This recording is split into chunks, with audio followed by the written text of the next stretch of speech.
ബേസിൽ വന്നപ്പോൾ തന്നെ കൈ ഇങ്ങനെ പിടിച്ചിരിക്കുക.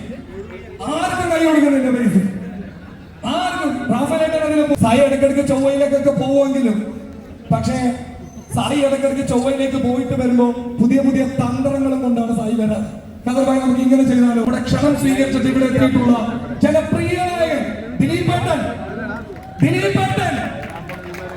ഒരു കയ്യിലേക്ക് പോരാ.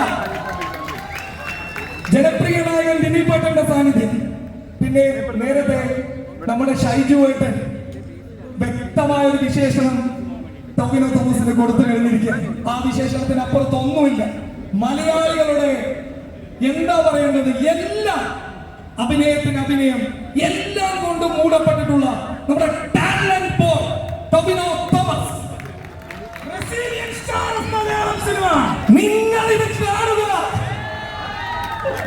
അതോടൊപ്പം തന്നെ ബേസിൽ വന്നപ്പോൾ തന്നെ കൈ ഇങ്ങനെ പിടിച്ചിരിക്കുക. ആർക്കും കൈ കൊടുക്കുന്നില്ല ബേസിൽ, ആർക്കും. റാഫേലേട്ടൻ അതിന് പോകുമ്പോഴും ബേസിൽ കൈ പിടിച്ചിരിക്കുക. കൊടുക്കുന്നത് ഞാൻ ചോദിച്ചിട്ടുണ്ടോ? ഇല്ല.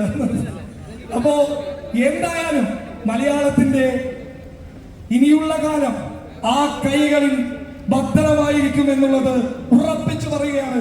ബേസിൽ, നമ്മുടെ സ്വന്തം ബേസിൽ മനസ്സിലെ.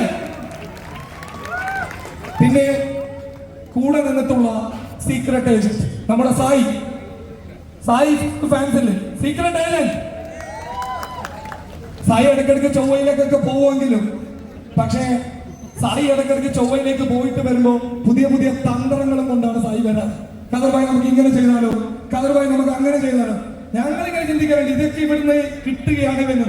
ഇപ്പോഴാണ് മനസ്സിലായത് ചൊവ്വയിൽ നിന്ന് കൃത്യമായി ശേഖരിച്ച് നാട്ടിലേക്ക് വന്നിട്ട് നമുക്ക് തരുന്ന എല്ലാത്തിനും കട്ടൊക്കെ കൂടെ നിൽക്കുന്ന എന്റെ പ്രിയപ്പെട്ട സഹോദരൻ സായി കൃഷ്ണൻ.